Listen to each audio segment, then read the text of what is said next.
Buenos días, hoy vamos a exponer sobre el proyecto de Sociología Jurídica del segundo parcial, diferentes temas. Somos el equipo Canasim, estamos integrados por Daniel Eduardo Martínez Castillo, su servidor, Kevin Israel Martínez Castillo, Robert Alexander Pasos Navarrete, Julián Marcinio Socia Méndez y William Alejandro Osorio Pech. Hola, ¿qué tal? Soy Kevin Israel Martínez Castillo. Teoría del cambio social. El cambio social es una modificación o alteración de la estructura social. ¿Por qué surge el cambio social?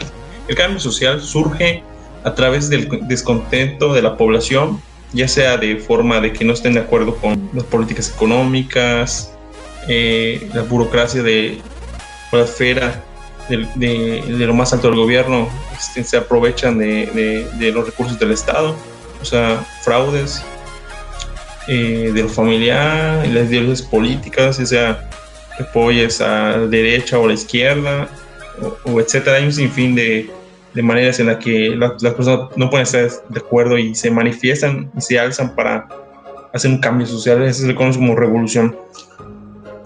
Es como un ejemplo de la Revolución Mexicana. Y vamos a hablar sobre la ley de los tres estados de Augusto Comte. En este cambio, en ese modelo de la estructura social, tiene un carácter de intelectualista. Explica que los hombres de progreso es intelectual del hombre.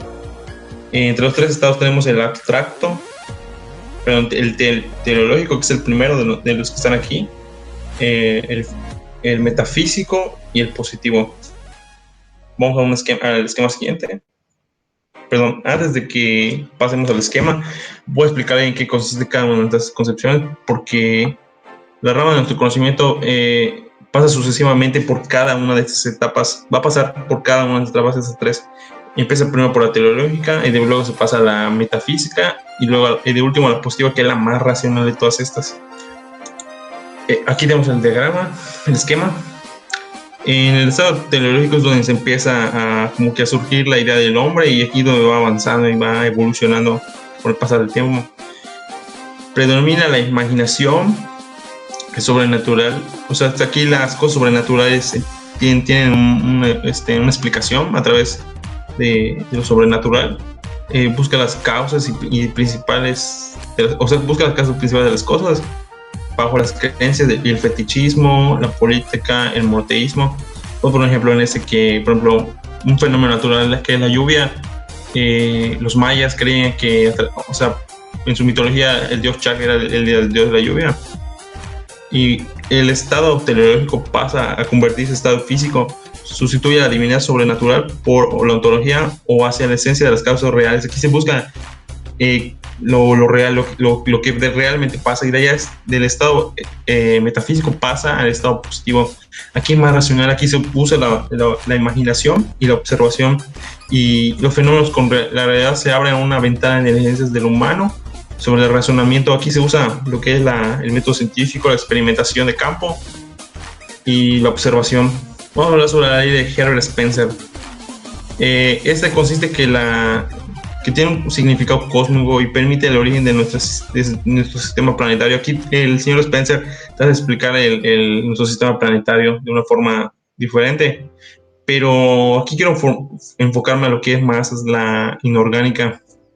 ¿Por qué es muy importante? Porque allá existe lo que es una conciencia colectiva. La evolución orgánica abarca fenómenos físicos y psíquicos en los seres vivos. Spencer, que habla sobre un mundo superorgánico que se encuentra en la ciudad de insectos. Es muy bien que en esta especie, en los insectos, avanzan de una forma superorgánica, ya que, por ejemplo, podemos poner el ejemplo de las abejas, que tienen una conciencia colectiva. Los individuos de un panal no se enfocan a ver por sus necesidades propias, sino que ellos ven por el bienestar del panal.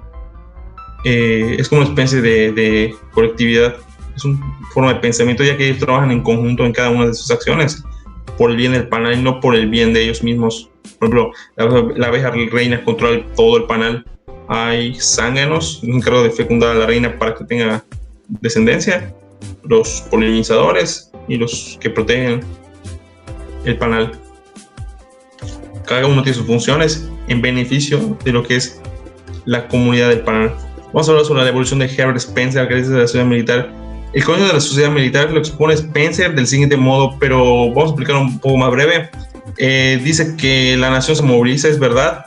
Las tropas de un país vienen siendo, por ejemplo, los jóvenes y aquellos que pueden pelear en una guerra. Se movilizan para, ya sea para ocupar territorios, para luchar por una causa justa, no importa el motivo. Lo que pasa es que se moviliza una parte de la población de una nación. Por ejemplo, tanto la nación en un ejército pueden estar en reposo o porque tienen una estructura común de un ejército y una nación.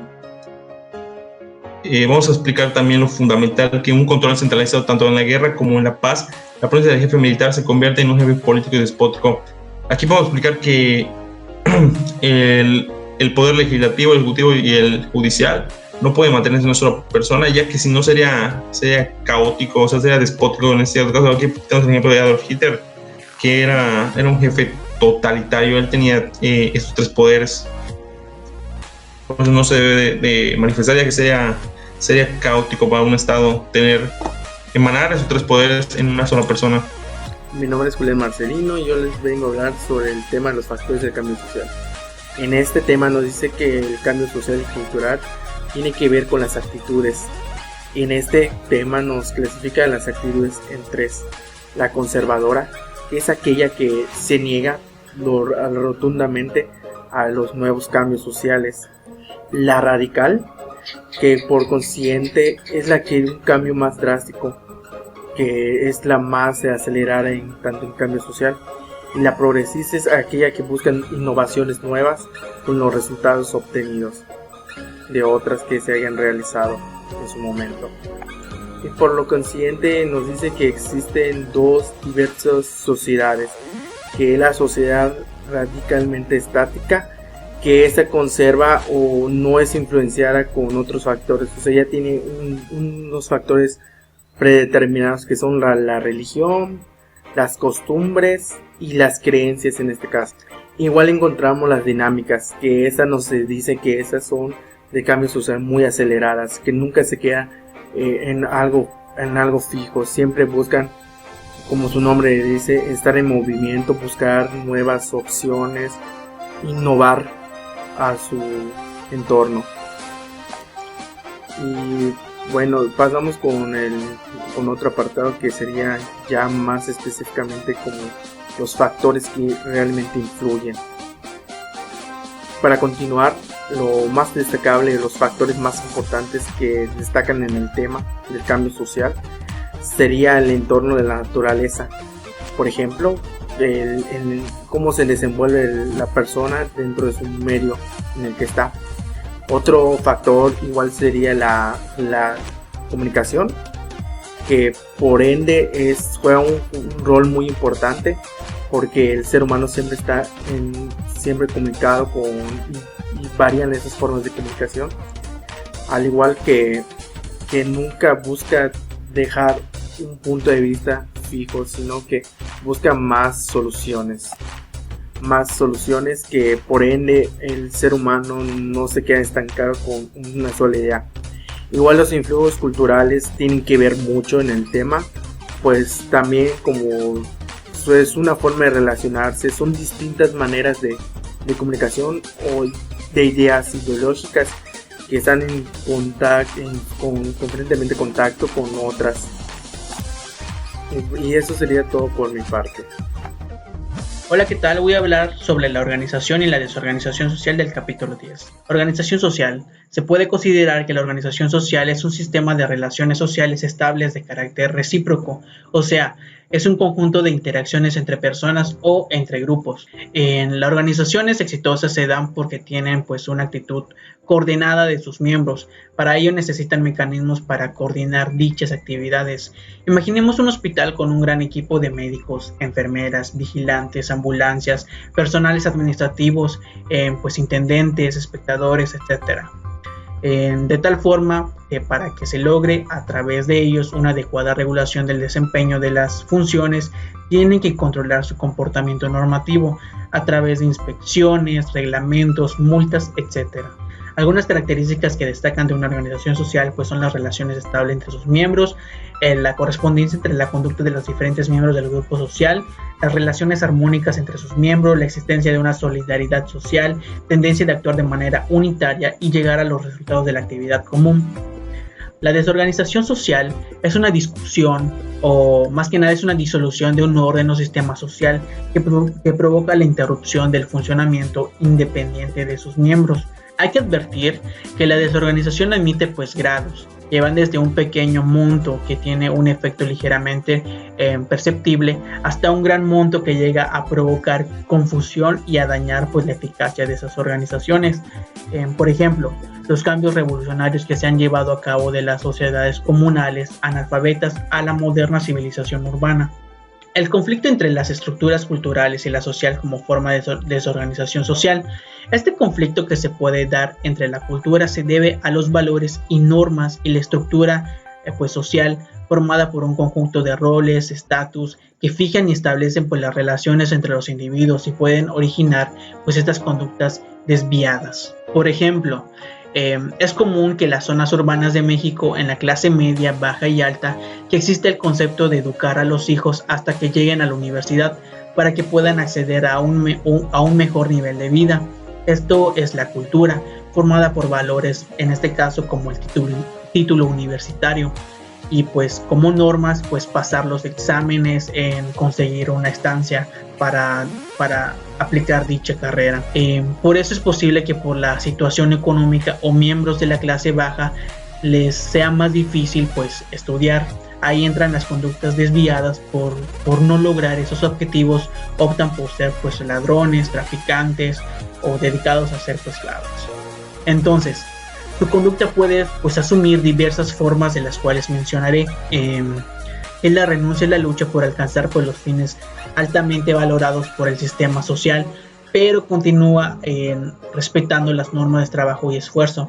En este caso podemos ver pues los trabajos comunes y corrientes como vendedores, en ambulantes, en algún desempeño pues de emprendimiento personal. Ahora, en el retraimiento es la renuncia a la lucha por los objetivos valorados socialmente, al mismo tiempo que desdeña pues las normas que conduce a la consecución, o sea, se le considera pues escapistas, tales como las que llevan a cabo pues el alcoholismo, la drogadicción y pues se les conoce como el vagabundo. Buenas tardes, soy William Osorio y me tocó el tema de familia de la monogamia, poligámica y poliandria. La familia monogamia es la práctica de estar casado con una persona o de tener solo una pareja.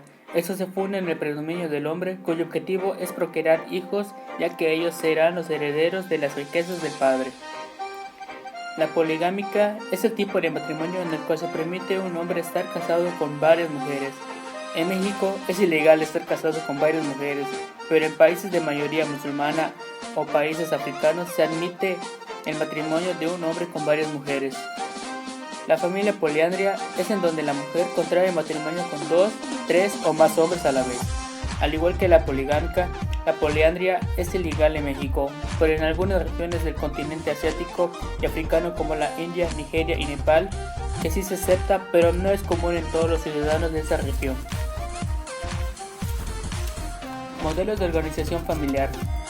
El autor Francisco Gómez Lara nos menciona que existen 6 tipos de organización familiar, los cuales son el jerárquico vertical, que es en donde el padre es el que manda y la esposa es la que da las órdenes a los hijos.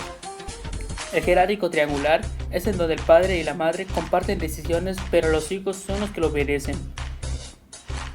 Y jerarquía matricéntrica es aquel en donde la madre es la figura central y ella estructura las tomas de decisiones. El jerárquico bipolar es en donde se manifiesta una familia multigrupal en donde la autoridad queda ascendida en diferentes tipos de poder en la familia. Esto puede ser en los tíos, en los padres, en los abuelos o en los hijos de los padres que pueden tener esa autoridad. En la atomística es en donde uno de los miembros de la familia actúa con independencia de los demás, lo que quiere decir que yo puedo ser independiente pero sigo obedeciendo las reglas de mis padres. El circular participativo es en donde está basado en la comunicación entre todos los miembros de la familia en la toma de decisiones. Eso significa que tanto madre, padre, hijos o hijas pueden opinar en una toma de decisiones grupales. Eso es todo por mi parte, muchas gracias. A mí me tocó el tema de criminología. Los criminales podemos decir que se unen en agrupaciones y esas derivan de las etnias raciales que ellos tienen o por cosas en común. Y estas personas formarían lo que son los grupos criminales. Tenemos el ejemplo de los neonazis. Los neonazis desde un pequeño se educan a sus hijos a esa ideología y forman sus pequeñas agrupaciones delictivas. Tenemos igual el ejemplo de los yakuzas en Japón. Estos personajes pues son familias y van atrayendo a más integrantes a su grupo criminal. Tenemos los gángsters afroamericanos, tenemos igual los gángsters de Estados Unidos latinos.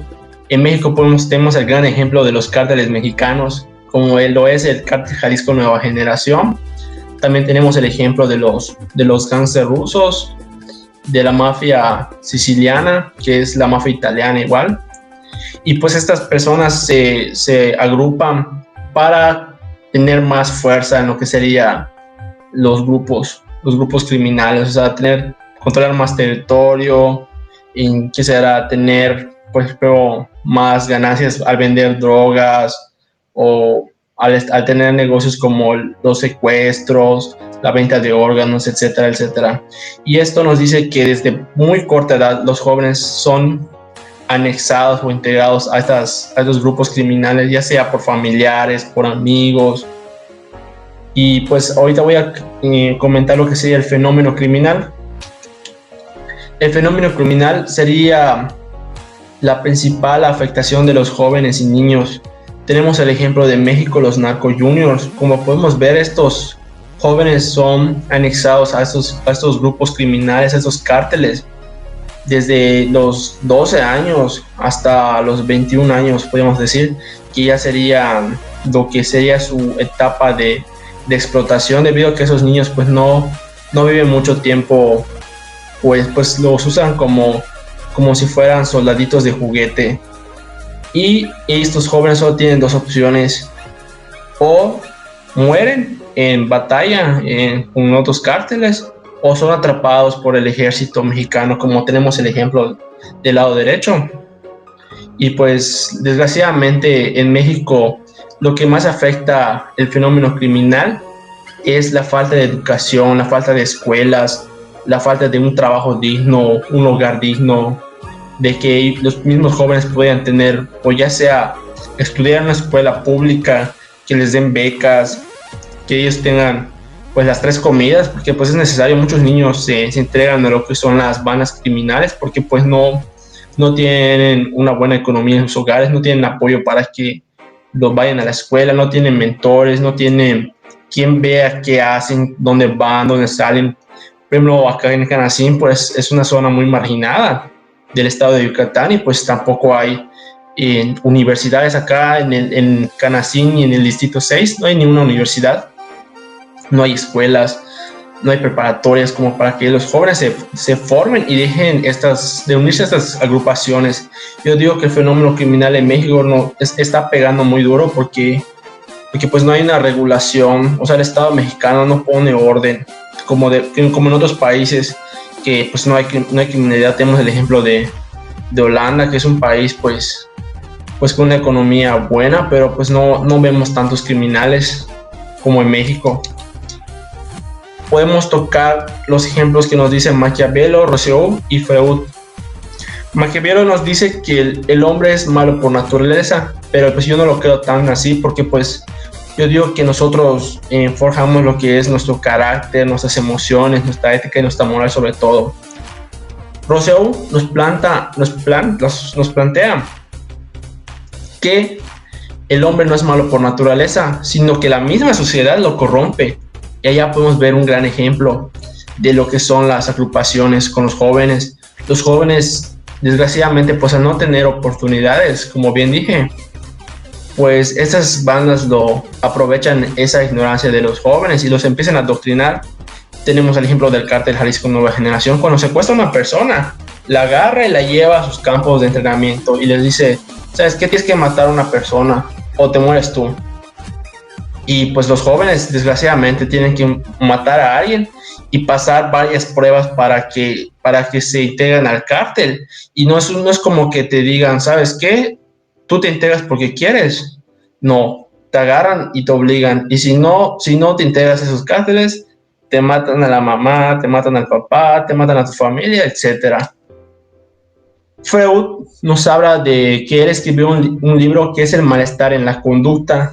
Él nos explica sobre lo que es la criminología, nos explica sobre el malestar en la conducta que tienen muchos jóvenes, por ejemplo, que no hay una cierta educación, por ejemplo, que los jóvenes empiezan a delinquir porque se dejan llevar por agrupaciones, por ideologías como el neonazismo, etc. Bueno, eso sería todo de mi parte. Les digo